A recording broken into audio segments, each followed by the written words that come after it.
say it, even if it potentially hurts your client. Let's try it out, and let's see if you'll do this. I am completely making this story up, okay? I make these stories up sometimes to be egregious, just to make you make a decision. Okay, here's the situation. You are a buyer's agent who works for an investor who is looking for land. Y'all done a lot of deals together, actually. You help them find land, okay? On the other side of the slate is a listing agent who took a listing in Chatham County. Here's how that listing came about. Someone in Chatham County died owning land. They own 25 acres. The heir to that property lives in Ohio. Okay? The person in Ohio just inherited 25 acres in Chatham County. Apparently they Google to try to find an agent in the area. A listing agent's name pops up. They call that listing agent and say, hey, can you go list the property for me in Chatham County? I'm living in Ohio. I'm not coming there. Just take care of it for me. So the listing agent, they don't realize it, but it's a listing agent who's just fresh out of school. They don't know a whole lot about the area yet. They actually live in Knightdale, but they took a listing in Chatham County. All right, don't know anything about Chatham County either. In the little bit of research that this agent did, they understand that dirt in Chatham County sells for about $10,000 an acre. There are 25 acres times $10,000. They put it on the market for $250,000. Okay? What they failed to realize is that area recently had a zoning change. It went from being zoned agricultural to being zoned residential. Do you understand that the value of the dirt literally changed? It changed value. And it was rezoned to allow for a subdivision in this particular area. R10, 10,000 square foot lots. Somebody's going to be able to build a bunch of houses there, and Chatham County is growing like gangbusters, right? Okay? The listing agent missed that. You are on the MLS working one day looking for land, and you see a new listing pop up. And here's what you see. It's in Chatham County. It's 25 acres. It's $250,000.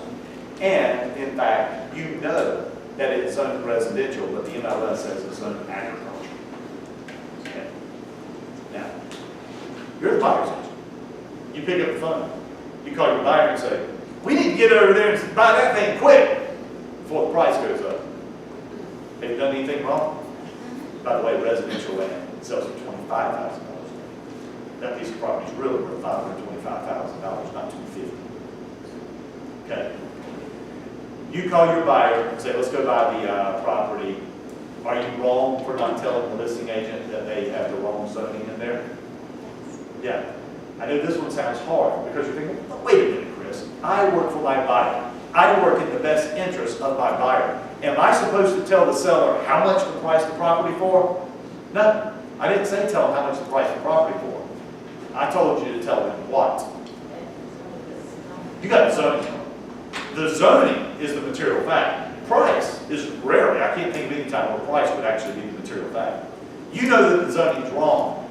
To not say it, knowing that zoning is wrong, to not disclose this to the listing agent would be an act of what?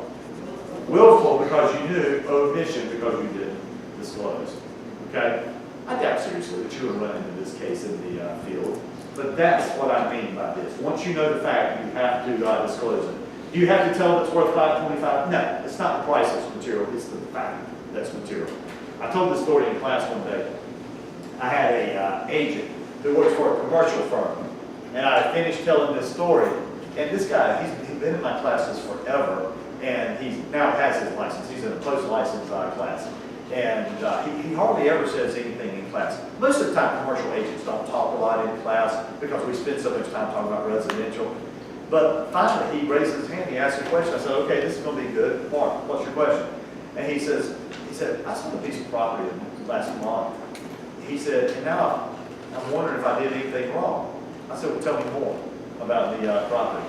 His job, he worked with, I can't remember who it was. It was a large commercial firm. They're a large national firm. His job was to find properties in small towns for banks. Have you ever noticed in small towns that banks, they don't mind paying for the property that they're going to be on because they like visibility. They like being in business districts and things like that. That's what his job was to find places for them to build a bank. So anyway, he found this property. He's already done his research. He anticipates in this little town that he's going to need to pay somewhere around $1.2 million for the property that they're likely to acquire. He's riding by a property. He sees a sign, a little billboard on a property, for sale by owner. Okay? So he calls the guy. It's in a commercial district. He calls the guy and he says, I see you want to sell the property. What do you want to sell it for? What's the price? And the guy says, I'll sell it for $750,000. Okay? I want you to understand, he believes that they're going to have to pay $1.2 million in this particular town. He's just found a seller that's willing to sell for $750,000. This is going to be really, really good news to his client. In fact, he'll probably get a bonus for this because they're going to end up saving more than what they thought they were going to. They buy the property, they close on the property. Now I tell this story. He's like, oh my gosh, did I do anything wrong? Was there anything I was supposed to disclose? So I said, well, let me ask you this question.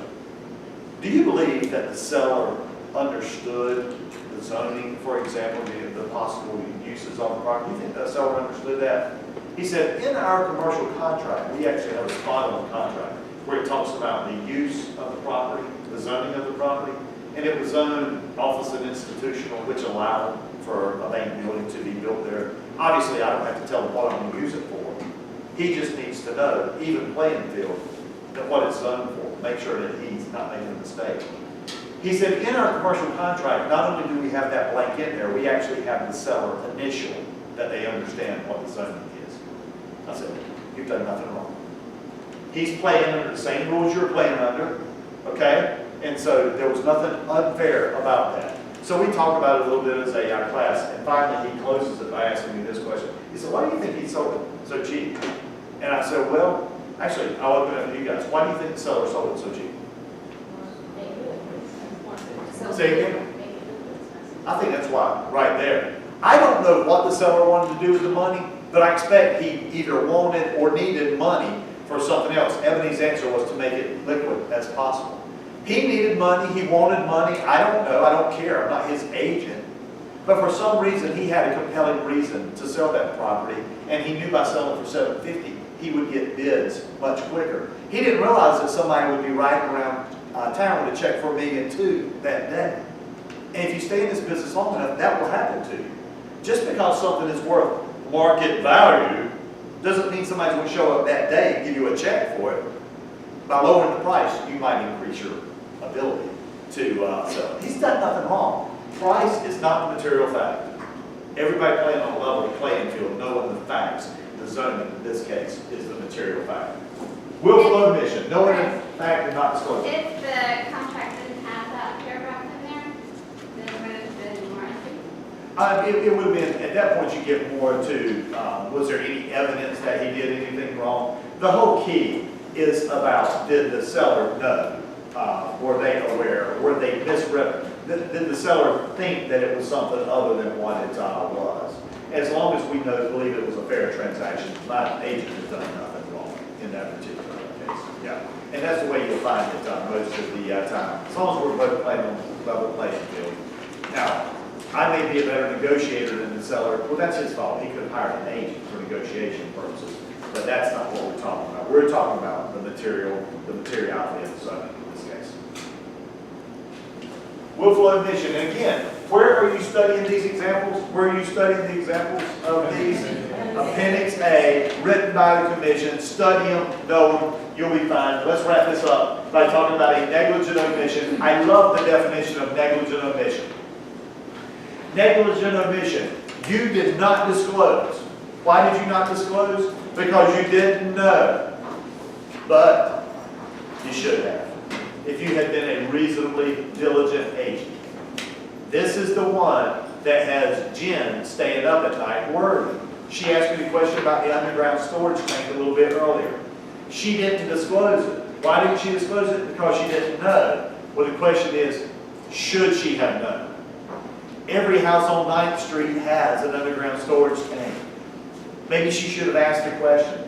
She was walking around the house and tripped over something sticking out of the ground, and she never thought of the question. I would consider that negligent omission. But you know what, Jen? I wouldn't on every situation, because sometimes it wouldn't be reasonable for you to even know.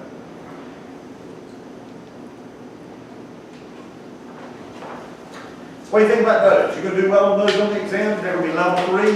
Do you remember the question I led this off on? That a listing agent is aware of a hidden defect. Do you now know how that relates to what you're going to be tested on? Okay. Questions or comments before I move on to the next section? On the next section, we're going to drop the intensity a little bit. You may ask some interesting questions on this, but at the end of the day, they're probably not going to be important, and I'll show you why. I don't like to ask them, by the way. But you'll see why they're not going to be important. Are you ready to move on? Yes. We're now getting ready to talk about stigmatized properties. And when I say a stigmatized property, I'm talking about a psychological stigma. Okay? I'm not talking about a defect with the property. I'm talking about something like death. The fact that someone died in a home, is that a material fact in North Carolina? Yeah. The answer is no. The answer is no. The fact someone got killed in a house in North Carolina, is that a material fact? No. The fact someone hanged themselves in a house in North Carolina? No. This is deteriorating into bad news. Good gracious, I should stop. Death in a house is not a material fact. Okay? In the state of North Carolina. Now, having said that, why are you looking like that, Angela? Do you not trust me? Trust me on this. Okay. Death is not a material fact. Now, having said that, and by the way, whether our house is haunted or not is not a material fact either. Okay? Having said that, death is interesting from this standpoint. Just because it's not material doesn't mean you can't disclose it. Okay? And so what I mean by that is, you may determine this differently if you're a listing agent and if you're a buyer's agent. You can disclose whether someone died in the house as long as what you say is accurate. In other words, don't just make stuff up. Don't lie. If someone says, you know if anyone died in the house? Don't say, I don't know, if you actually know. You technically don't have to answer the question if you don't want to. Let's try that out real quick. I am a listing agent. I'm a listing agent. You're a buyer, obviously, Virginia. Ask me if anyone died in this house. I'm not at liberty to say. Is that a lie? No. Does it mean someone died there? Does it mean someone didn't? No. If I'm a listing agent, she asked me that question, I don't want to answer it, I just want to answer it. Okay? I'm not going to say no if that's a lie. I'm not going to say I don't know if that's a lie. I can say yes. I mean, I could say, you know, as long as what I say is accurate. In this case, I chose not to answer. All right, let's try a different scenario. Virginia, this time, I am your buyer's agent. All right, ask me, and you can say, in my culture, we are very sensitive about whether someone died in the home. There's a spirit in the home. Chris, do you know if anyone died in this home? Ask me that. I'm your buyer's agent now, though. Did anybody die in this house? Well, I wouldn't feel comfortable answering that question. Okay, now I want you to think about this for just a second. I'm her buyer's agent. Did she just ask me a legitimate question? Yes. Did I just refuse to answer it? Yes. What did she do? You say, oh, say again. I wore my downs. No, don't say that. You know what I'm going to say? Wait a minute, you're my agent, and I just asked you a legitimate question. How about I fire you, and you see how comfortable you are with that? Okay? Do you see how it's different on the listing side? She can't fire the listing agent if she's the buyer. But if I'm the buyer's agent, and I asked you a legitimate question, and you have refused to answer it, then I'll go get an agent who will answer that question. Because it's not an illegal question, okay? It's just that it's not material in North Carolina. Interestingly enough, I'm going to find out a lot about this class right here. Let's see. Who looks like they've been in this area for a long time? Anybody lived here for more than 10 years? Okay, Eric. Where are you from? Chattanooga? I'm originally from New York, but I've been here since. Where do you live here? Yeah. You did live there. You live in Chapel. How long have you lived there? 12 years. Okay, watch this. How many of you know what I'm talking about when I say, actually let me ask it this way. How many of you have no clue what I'm talking about when I mention the Michael Peterson house over in Durham, Forest Oaks? How many of you don't know? Is Forest Oaks or Forest Hills? Look around. Can you believe that? No. Do you know what I'm talking about? Yeah, because you've been here 12 years, right? This is the novelist over in Durham who allegedly killed his wife in a house in, is it Forest Oak or Forest Hills? You might know. Anyway, it's one of those. It's a $1 million plus neighborhood over in the Durham area. And it happened probably about 10 years ago. It was among one of the more famous, or Court TV, it's on Court TV like wall to wall for weeks and months. And you know, at that point, it was kind of novel in this area. We have not had that. Matter of fact, when I was teaching this class, at the time it happened, I'm like, well, guys, we don't have this that going on that much in this area, so you know, it's kind of an odd situation. Since that time, we have had many of these. There are many houses where there have been murders, you know, suicides, and things like that that became national news. But in regards to the Michael Peterson home, if you were selling that house today, buyer's agent, would you disclose the death? Now let me talk to you a little bit about that house. When the murder happened, it's literally a crime scene, right? Okay. The first time that it sells after the death of the wife, the first time that it sells, it ends up selling for around $600,000 in a neighborhood of $1 million and $1.2 million homes. Okay, that's literally a crime scene. The person who bought it for $600,000 fixed the house up. Matter of fact, completely redid it. I mean, it was basically a gut job. They redid the house. They ultimately sold the house a few years later for $1.8 million. If I understand correctly, it has sold even since then for around $2.2 million. It's a completely different house today than it was 10 years ago. If you're selling that house today, and you're a buyer's agent, would you disclose that it was in the Michael Peterson? I don't think it's on the market today, but if it were on the market, would you disclose that that was the house where the murder took place? Do you all agree that you would not have to? Yes. Okay. Who said that they would not disclose? Who said they would not disclose? Erica says she would not disclose. Why would you not disclose? Because it's totally new house. It's not material. It's a different house. Don't see why it's going to have any impact. Okay. Who said they would disclose? Okay, Lauren, why would you disclose? Because it might help sell it. It might help you. Weirdly enough, apparently the person who owns it right now is some type of paranormal expert, and they actually have a show. It's like on YouTube or something like that. They have some type of web show or something, and I don't know if they bought it because of that reason or if it's just one of those funny coincidences that goes along. But she says it may help sell it. Okay, if I were selling that house today, I would disclose it, not because I'm required to, but because here's what's going to happen. Buyers are going to buy that house, and within a week of owning that house, a neighbor is going to walk over and bring a fruit cake and say, oh, let me tell you some stories about this house. They're going to learn about it. The question is, do I want them to learn it from me, or do I want them to learn it from somewhere else? If I'm the buyer's agent, I kind of want them to learn it from me. That way they can make their own decision. At the end of the day, most people probably will say what Erica said, that's a different house than it was 10 years ago. Matter of fact, I'll tell you why I will disclose it today. We have got to be coming up close to the 10-year anniversary, and I can just imagine Nancy Grace is going to show up from somewhere with a camera on that front lawn talking about the Michael Peterson case. So did y'all hear about the case? Apparently somebody bought the houses in California where they used the film American Horror Story. Somebody bought that house, and then they ended up suing their agent because these people apparently came, and people come and take their pictures in front of the house and stuff like that because it was the house that was used in the show. And the buyer said, "What did you tell me about this?" Well, listen, the Michael Peterson house, they can't sue you because you had no obligation to disclose. Death is not a material fact. If you choose to disclose, as long as what you say is accurate, you are absolutely okay. Yeah.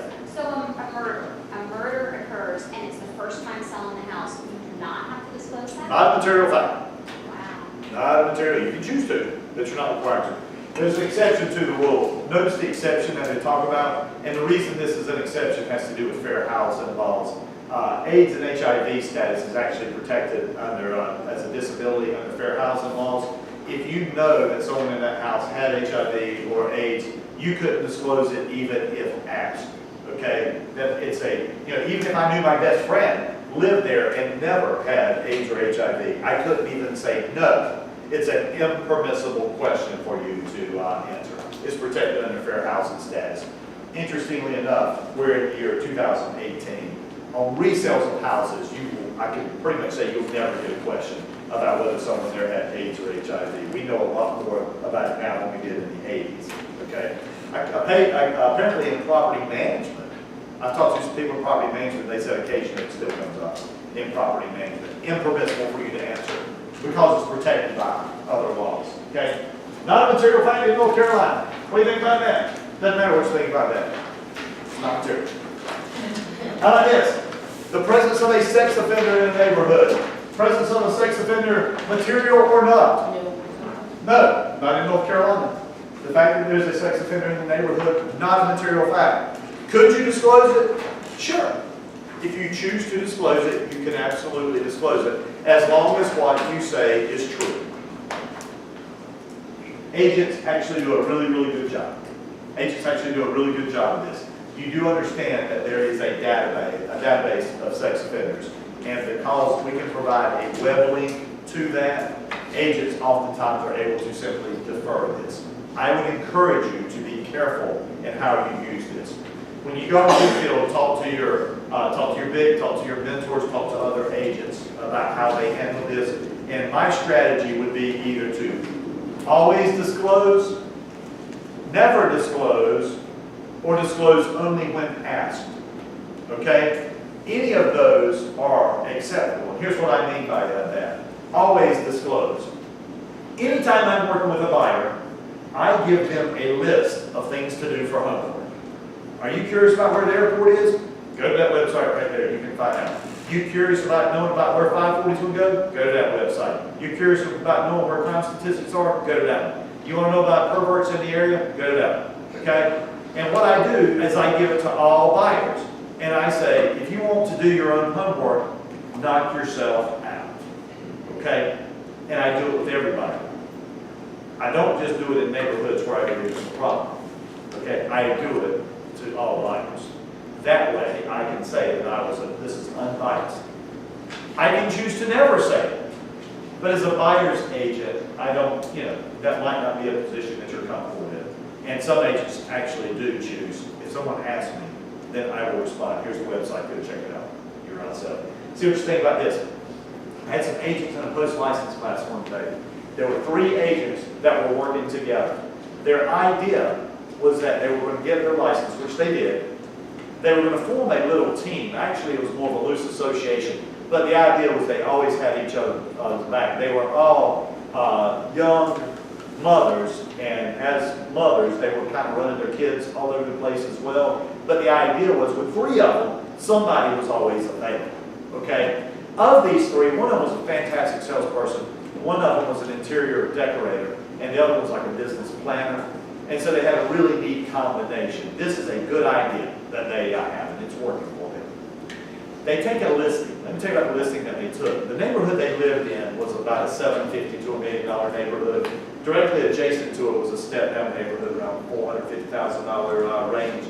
And so they farmed these areas. I mean, these are people they know, so they farm these areas. They took a listing in the step-down neighborhood. Everybody in the neighborhood knew that there was a sex offender that had moved into the neighborhood. My guess, best I can remember, was that this is someone who probably had been incarcerated. They moved back with mom and dad. I'm sure it was meant to be temporary type situation, but that's a tough situation when they're moving out of prison. They have to have a place to live. They move in with mom and dad. Mom and dad aren't going to send them away, but they have to register that address, don't they? Okay? The reason this was such a big deal was the neighborhood is trying to put pressure on this guy. We want you out of the neighborhood. We want you. I mean, literally to the point that they would push signs on light poles in the neighborhood and things like that. They were really putting a lot of pressure on this guy, not like agents themselves, but people in the neighborhood. That's how this is so known. So I said, all right, this will be interesting. I want to see how you're going to handle this. The listing they took was literally 2 houses down from where the sex offender lived. I said, you're a listing agent. You're going to disclose it? Well, our seller doesn't want us to disclose it. Okay. By the way, is the seller asking them to do anything illegal by asking them not to disclose sex offender. It's not material, so there's no obligation. I said, well, how are you going to handle this at an open house? In an open house, a young man drives up, sports car, two-seater, no ring, no child seat back there, pops out, looks at the house. You tell him about the sex offender down the street? Oh no, we don't see any reason why that would be necessary. Minivan pulls up, three of the cutest little kids you ever seen in your life pop out and come in with their mom and dad. You going to disclose it to them? Oh, we feel like in good conscience we would have to. Wrong answer. Okay? I mean, you got to be consistent. You got to do it the same way with everybody, or you are setting yourself up to get sued. And then remember, their seller doesn't want them to disclose, right? If they don't want to, if the seller doesn't want them to disclose, and he's not asking them to do anything illegal, they should not act other than his position in this particular case. If they're not comfortable with that, they need to not take the list. What if someone asks them? If someone were to ask them, if the seller has not given them permission to answer that question, they should say what I said a little bit earlier. I'm not at liberty to disclose that. Okay? Don't treat people differently. That will get you in trouble quicker in this field than anything else. Okay? Sex, it's not material. It's not material. There are good resources for that. Don't make false promises. Did any of you get into business to lie to people? No? Okay. Then you're probably going to be okay. The example that they use for making false promises is, I think they use a property management one. Is that? Yeah. Okay. Hey, you want to rent this unit? Yeah, I'm thinking about it. It looks a little dirty. Well, if I get it painted for you, will you sign an agreement today? Sure. I'll sign an agreement if you paint it and clean the carpets. I say I'm going to do that as a listing agent. I get you to sign under contract, and then I don't do it. Was that making a false promise in an effort to induce you to enter into a transaction? You're going down. Okay, you can't do that. Unworthiness and incompetence, act like you got some sense, okay? Unworthiness and incompetence, look at the example that they use. We will talk extensively about this when we get to the contract chapter, but I will tell you, and unworthiness and incompetence, we expect you to know how to fill in the blanks of pre-printed forms, okay? Now you would think, why are you laughing, Morgan? It sounds like it wouldn't be difficult, would it? Yeah. I was just telling Lisa, I went over a contract earlier today, that it actually had the buyer's name as the buyer, but the signature was of an LLC. So I have a contract that's sitting up there that the buyer is described as an individual, but the signature is of an LLC. I'm like, this is not a binding contract. The people that are the parties to the contract are not who they said. They said, well, it's our LLC. Well, then buy it as an LLC, okay? And so these type of mistakes happen all the time. To me, I'm going to tell you a secret. There's one person that I actually look over their files. They make so many mistakes that if I were ever to buy or sell a home, there is no way in the world that I would use this person as an agent. I know that they are that bad. They are just one complaint away from somebody suing their client. Okay? And it doesn't take that much effort to be better. Okay? Fill in your blanks correctly. Explain provisions. We expect that level of competence when you come out of this class. If you need help, get help.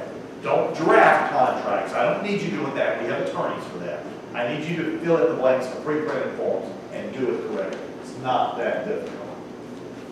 Improper, fraudulent, dishonest dealing. I think y'all know that that's illegal, right? Do we need to spend a lot of time on that? Yeah. Don't lie to people. Don't be fraudulent. Okay. Let's talk about something specific here. We don't need to spend a lot of time on this, but let's be specific. In this class, we will talk from time to time about an agent's obligation for delivery of instruments as part of your acting competently and full disclosure and all that type of stuff. So here's the rule in this class.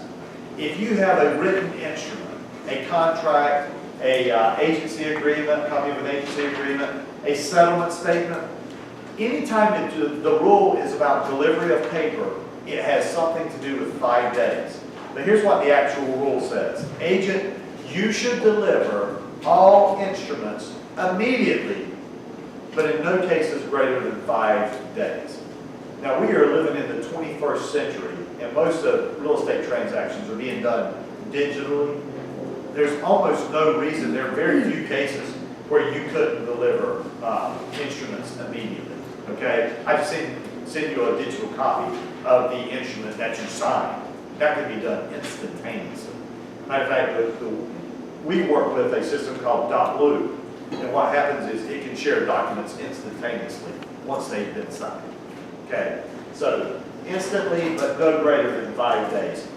Let me tell you why that's important. A little bit later when we're talking about money, the rule will be 3 days. You deliver money immediately, but no greater than 3 days, okay? 5 days paper, 3 days money. All right, this is going to take me a long time to talk about.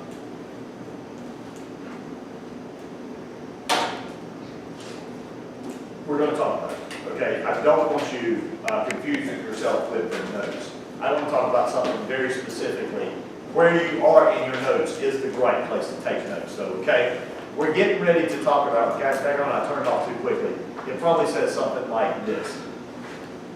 Matter of fact, this is what I want you to write down. Disclosure of third-party compensation. Disclosure of third-party compensation. Okay, now let me tell you why this is important. Which agent, buyer or seller agent, most often receives third-party compensation? Why the buyer? Because they're getting paid by whom? Seller. They're getting paid by. The buyer's agent is typically getting paid by the seller or the listing agent, right? So would you agree that you work for the buyer, buyer's agent works for the buyer, but they're getting paid by the other party, right? Do you think your buyer deserves to know how much you're making on their behalf? Do you think your buyer deserves to know that? Okay. There's actually a rule that requires. They would have to know so that they know they're being compensated. Yeah, well, to know you're being compensated, to know the extent of your compensation, okay? We actually have a rule. Please write this down. Rule 109. All right, let me tell you a couple of good things about rules. You never have to remember the rule number. You never have to remember that. Sometimes I use them just to help you place them where they are, okay? And actually, when you look up a rule, it usually says something like 50AG A.0109. Okay, I just call it Rule 109. Here's what Rule 109 says. I'm going to give you a brief of Rule 109. Third-party compensation must be disclosed in a full and timely manner. Third-party compensation must be disclosed in a full and timely manner. I'm not through yet. And must be reduced to writing no later than the offer to purchase. OTP, if it saves you any time. Third-party compensation must be disclosed in what manner? Full and timely. Clearly our conversation is getting ready to talk about what I mean by full and timely. And it must be reduced to writing no later than the offer to purchase, the first offer to purchase.